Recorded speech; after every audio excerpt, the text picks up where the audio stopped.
Rajamouli India's proud director అయిన ఈయన దర్శకత్వ ప్రస్థానానికి 15 ఏళ్లు పూర్తయ్యాయి.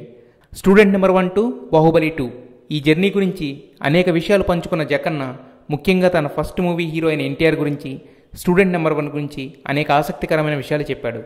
స్టూడెంట్ నెంబర్ 1 హిట్ కావడానికి పృథ్వీరాజ్ అందించిన స్క్రిప్ట్, పెద్దన్న కీరవాణి మ్యూజిక్ కారణమని చెప్పాడు. స్టూడెంట్ నెంబర్ 1 షూటింగ్లో రాజమౌళిని ఎన్టీఆర్ టార్చర్ పెట్టాడట. సాంగ్ షూట్ కోసం స్విట్జర్లాండ్ వెళ్ళినప్పుడు ఎన్టీఆర్కి రాజమౌళికి ఒకే రూమ్ కేటాయించారట. రాజమౌళి 9 గంటలకు పడుకుని అలవాటు ఉంటే ఎన్టీఆర్ మాత్రం 12 వరకు టీవీ చూసేవాడట. అది కూడా స్విస్ లాంగ్వేజ్లో వచ్చే అగ్రికల్చరల్ ప్రోగ్రామ్. ఇప్పటికీ ఆ విషయం తలుచుకుంటే తారక్పై కోపం వస్తుందని సరదాగానే కామెంట్ చేశాడు. ఇంకా స్టూడెంట్ నెంబర్ 1లో తన డైరెక్షన్ అంత గొప్పగా ఏమీ ఉండదని ఫ్యాక్ట్స్ని యాక్సెప్ట్ చేశాడు. ఎనీహౌ, రాజమౌళి బాహుబలి లాంటి సినిమాలతో తెలుగు సినిమాని వరల్డ్ సినిమాగా మార్చాలని కోరుకుంటూ ఆల్ ద బెస్ట్.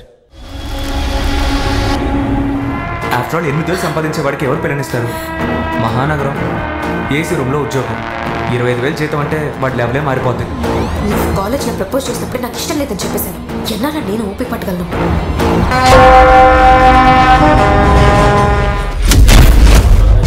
పులి వేటాడాలంటే జింక కావాలి.